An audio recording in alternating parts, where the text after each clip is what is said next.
and I'm doing this on the HAPS platform and sending it out to YouTube. So we'll see how the feed and everything works. I've had mixed results with the quality of the feed that I get out of this HAPS app. But yeah, it's pretty easy. I haven't found another one anywhere near or closer to Periscope, so this is what we got. This is what we got to work with. This is part number 2 video. Thanks for checking out, by the way. If you want to see more videos or, hit subscribe, that'd be great. And we are about to take, I'm going to go silent for about 25 seconds.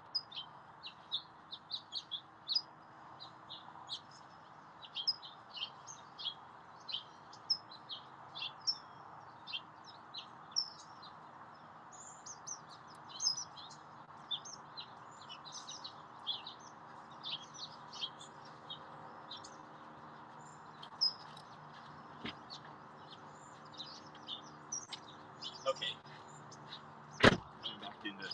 coming back into existence here. Sorry about that, folks. Hate to do that, but if I'm going to be totally honest, I need to grab some water. Okay, so this is part 2. In the first part, I showed the front of the car, I showed the lights, I showed kind of what has to be swapped between the headlight assemblies. Do a recap. What we're talking about here is this is the headlamp assembly. This is the whole thing from a Generation 2 Prius. That's model years 2004 through 2009 Toyota Prius. And you can see this has been scuffed. It's yellowed. It's easier to see it when it's right next to the brand new one for sure. And so we're replacing it now. This is the HID/Xenon model, the high-end model, and the other models had halogen lights that don't have this ballast scenario going on. Here's the ballast, and what I'm dealing with right now is the 2 wires, the high voltage wires that come out of the ballast and feed through this housing between this metal part here and this plastic housing, and it just doesn't fit. This plug just doesn't fit through there. So I've tried winding it through. I've tried, so my options pretty much are to cut these wires. There's more than 2 I can see, which I don't really want to do, because it's a high voltage wires and it's got this protective sleeve. So I'm going to take this plug apart. I'm going to take this plug assembly apart. I'm going to pull the wires through. I'm going to move it over to the new headlamp assembly, and I'm going to reassemble this plug on the new assembly. Let's see how that goes, shall we? So I try to feed myself as much space as I can to work with this. Yep, I want to make sure we're still in frame here. And I got the tools I think I'll probably need to do this. So we need to pry these prongs back, and then this metal sheathing should come off. And then the plug inside, we're going to have to figure out how that comes apart next. So just a little flat screwdriver. This is aluminum, this housing. So it should be pretty easy to bend these prongs back. And I'm trying to bend them back in a way that'll make it real easy to just let them bend back in the way that they want to. And we got to pull it back far enough so that I'm doing it a little bit at a time. I'm not doing a big because with aluminum, if you do a quick bend like that, you're likely to crease it, and when you bend it back, it's going to break. It's going to cut in half. So this is probably also going to be held in. I can see a hole here and a hole here. Let me look around. So those are going to be like little, I can see the mechanism. It's a little depression mechanism. It's just kind of snapping those into place to keep this attached a little better. So I'm going to pry those out a little bit, and off comes the aluminum housing. So we'll set that over here, and now we're going to take a look at the plug. It's a 2-piece plug. There's a seam halfway across.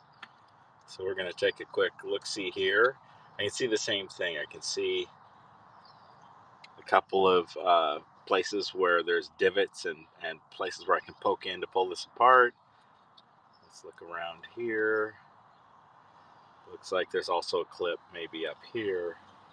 There's probably a couple of attachment points here. So I'm just going to start kind of prying at it a little bit with this little screwdriver and seeing what I'm going to find.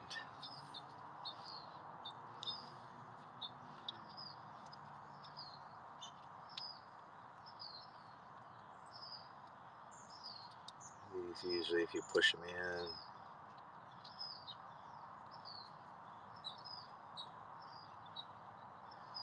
give a little pry here and see if I can get these to release. I can see they're kind of giving right here.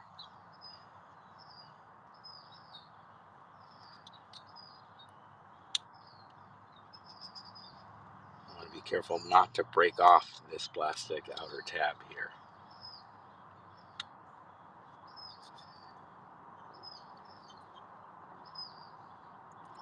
So I'm able to pull the tab out a little and then separate this. I can see that's actually kind of working. I'm going to check this other tab here and give it a little bit of a release. There we go. Kind of pull that back a little and see if I can get some separation there. I just heard a click and this actually pulled out. So just by kind of working this a little bit and giving it a little bit of a nudge, and this one, it actually clicked out. Now there's going to be another connector back here somewhere. There's a little divot here, and I'm wondering if this little divot is here for a reason. No, I'm not going to focus on that yet.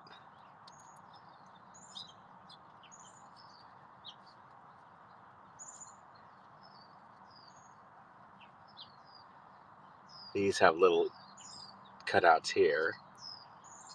That usually indicates that it's a pry point.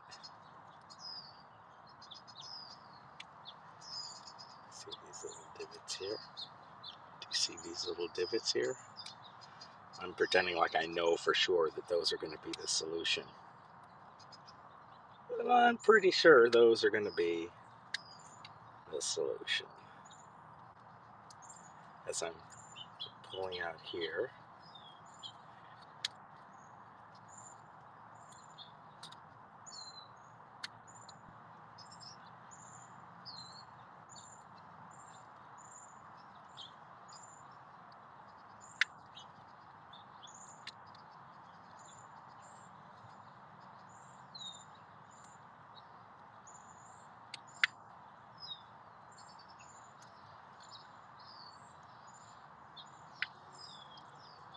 this is going to be the solution. I want to do this in real time because I didn't want to do a video of me just like a photo or a little video of me being done acting like, oh yeah, it took 18 seconds. And you're not going to need to spend a minute and a half or 2 minutes prying it apart yourself, because the truth is you're going to have to spend a minute and a half or 2 minutes prying it apart yourselves. I see what's going on here. There's a little like French cleat situation going on. So yeah, a little zigzag where this one has a barb facing downward and this one has a barb facing upward. There's a little barb facing downward on this piece, and on this piece there's a little barb facing upward. So we're just going to release that.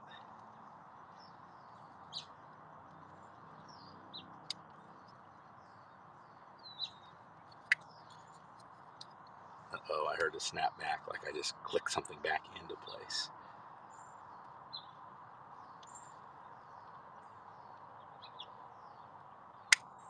There it went. Did you hear it? Click, and out it comes. Okay, and didn't really do any damage to that baby. You can see the barbs there now, maybe. You can see the downward barbs here. And on the other piece, there's little barbs here.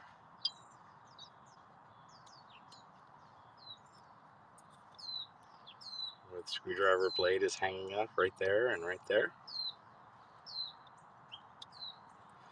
Okay, these I think are going to be pretty easy. I think they're just pressed in place. I think I just kind of give a little. By the way, disclaimer: there's no power hooked up to this. Please don't do this when this is hooked up to the battery power or hooked up inside the car.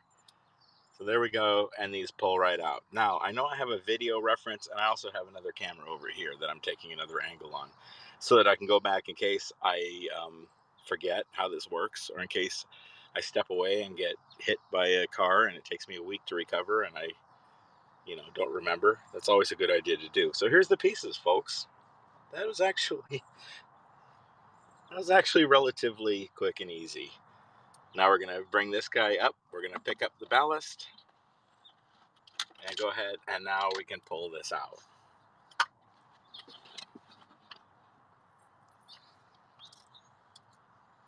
There it is, folks.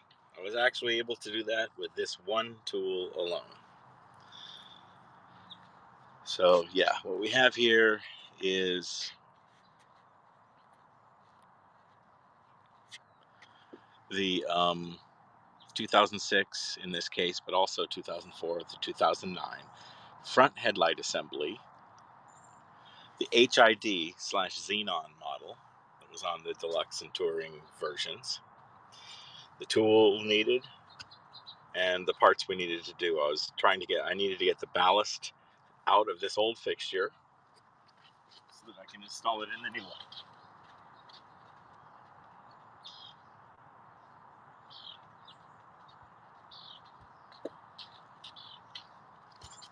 Which is located here. So here's the new one.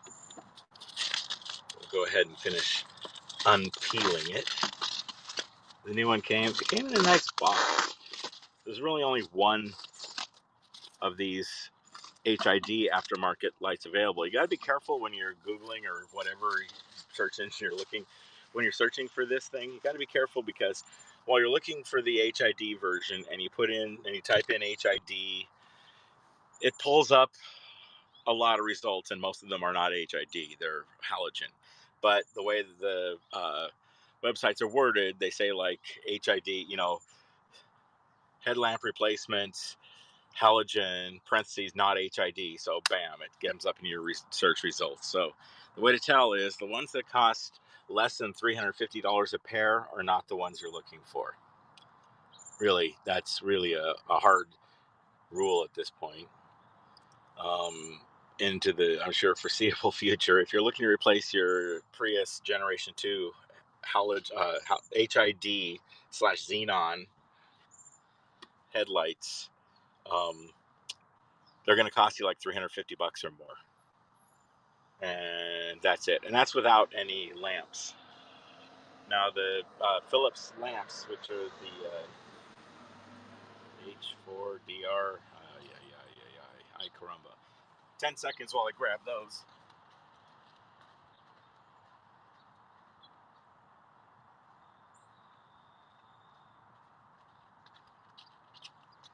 I showed this in the last video. I'm also going to show it in this one because I can kind of sum it all up. That's the Philips D4R C1 lamp. This is the standard xenon lamp that came originally in the Generation 2 Toyota Prius. They're still available, and because it's originally matched with this ballast, I guess the ballast isn't even in the frame, didn't realize that, to match with this ballast. So you can buy different brands. This is about 4,300 lumens. I'm sorry. The light is about 4,300. on the scale. Now that's about white color. When you get up in the 6,000s, it's purple color headlights. When you get down in the 3,000s, it's the old yellow colored headlights. 4,300 is right at the kind of white level, you know. So just to point that out. These are the lamps I'm going to put in. Now these are $50 a piece. You can buy them on Amazon or from other sources. They come next day from Amazon. This is the original ballast. Actually, this ballast, I believe, was replaced under the warranty program. It wasn't a recall, but there was a service warranty extension on this car, I think forever. Like today, if you still had a problem with this ballast, they'd replace it, but maybe not. It was for a few years. I mean, the car's 16 years old. So the headlight doesn't come with the ballast. You have to move that over from the old car. That involves taking this plug off, or you could cut the wires and repatch them, but this is a high voltage line, and that just doesn't make sense. Pretty easy to take apart. The other thing that the new lights didn't come with is the replacement lamps for the turn signals and parking lights. It has the sockets, but not the lamps. You can move those over from the old lights. I've ordered some LED replacements, which I'm going to install. So, I thought I'd just keep going ahead with this video, and I'd go ahead and install the ballast. Go ahead and run this through and put the plug back together again. Let's see. I mean, why not, right? Why not put my money where my mouth is?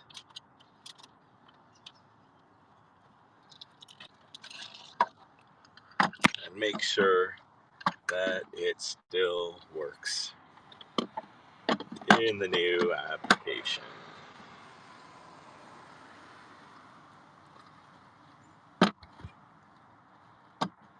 I'm just spewing words to fill space, actually, aren't I? I want to make sure I'm still in frame here. I am. Okay. So we're going to put this back together the same way we took it apart, but backward, right? So we're going to start by running the white wire. I remember it was around the side here. I'm going to pull back this sheathing. The red wire stuck straight down in here. That just presses in place, and that's in. Okay. The next piece of housing clips right into place. It's snapped in very snugly. And the aluminum housing also snaps in. And I'm going to use the screwdriver to push it down, but I should really grab some pliers.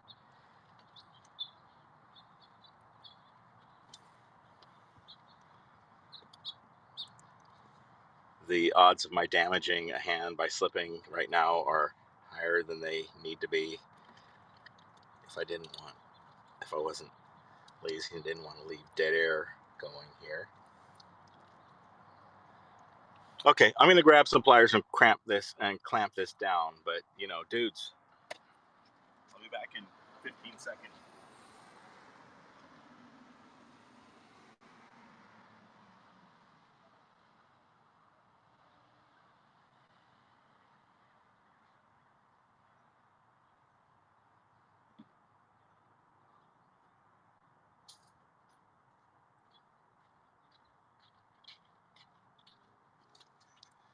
Okay, that was probably about 15 seconds. They're not pliers, but I didn't have pliers 15 seconds handy. So I'm going to use my vice grips like pliers. I'm not clamping down on these things. I'm just using them like I would pliers to kind of crimp it down a little bit. That's it, folks. That was actually easy peasy. Okay, I'm going to point out that this gasket, you need to make sure this gasket is in place. It keeps moisture and dirt out of the assembly. And sometimes it comes with it, but sometimes it'll be separated. And this one was actually in incorrectly. I'm going to turn it here. You'll see there's a couple of flat spots. That's the reason I mentioned it. It looked funky in there. There we go. Lays in there, and that'll seal up against the ballast very nicely. Once the ballast is put in the right position.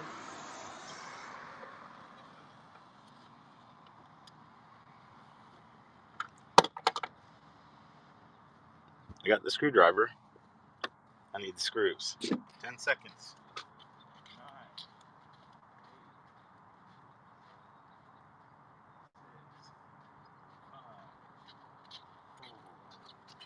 3, 2, 1. Oh yeah, I'm already doing it.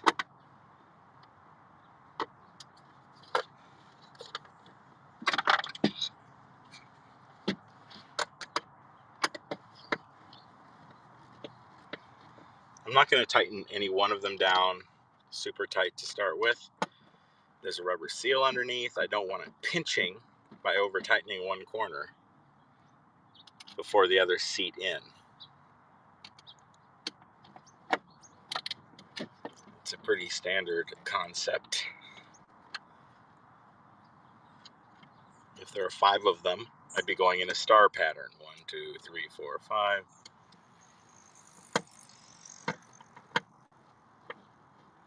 As I tighten them down,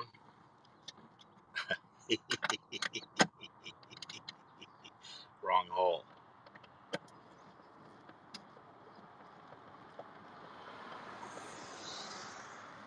As I tighten them down, I'll go kitty corner to kitty corner rather than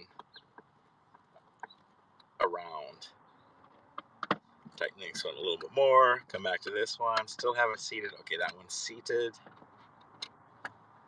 That one's seated. Seated. Turning down to where I feel make contact, and then about another less than a quarter turn, because that's all. The rubber seal in there will give pushback on it, and that should keep it all in place. Okay, so we have removed and replaced the plug for the ballast, and we put the ballast back on. And now what's left to do is to replace the lamps, the parking light and the parking light and the turn signal in here. Double check the connection here on this wire. This is good. This is part of the headlight assembly also. This is the shutter. It moves the this is part of it too. It actually moves parts around inside the light because there's no separate high beam and low beam bulb or lamp. It's one light, and there's a shutter that moves, and that's how you do low beams and high beams. It's a trip. I'm going to check to see if anyone had left a comment so I can answer. No. I see someone's watching or watched. I don't think on half so I can see if you're live. If you have any questions or anything about this, I'm about to close this out. I guess I'll show the actual code. Let's see. Oh, anyways. That's the lamp. Here's the new one. Here's the old one. Before I got the new one, I thought the old one had been polished up pretty good, other than the fact it's burned in a few places. It looked like it was pretty bright on the car. I knew that it wasn't, but it looked like it. But now that it's next to the one that's existing, you can really see the difference. This is the lamp from Depot, is the company that manufactures it, but it's really the only one you can get. They're about $350 a pair if you're replacing the Xenon HID lamps in a Gen 2 Prius, and you see them for cheaper than that. Those are halogen. Double check and read through all the fine print. You're going to have to, and you can't just plug in the halogen lights. That takes some splicing and capping off the high voltage wires and stuff like that. It can be done. Or putting in an LED lamp replacement can be done, but there's issues with that, same issues with that. Okay, I think that's about it. I don't see any comments or anything. I'll come back and I'll always answer comments that I see left on the page here. So thanks a lot. Follow me for more. Subscribe.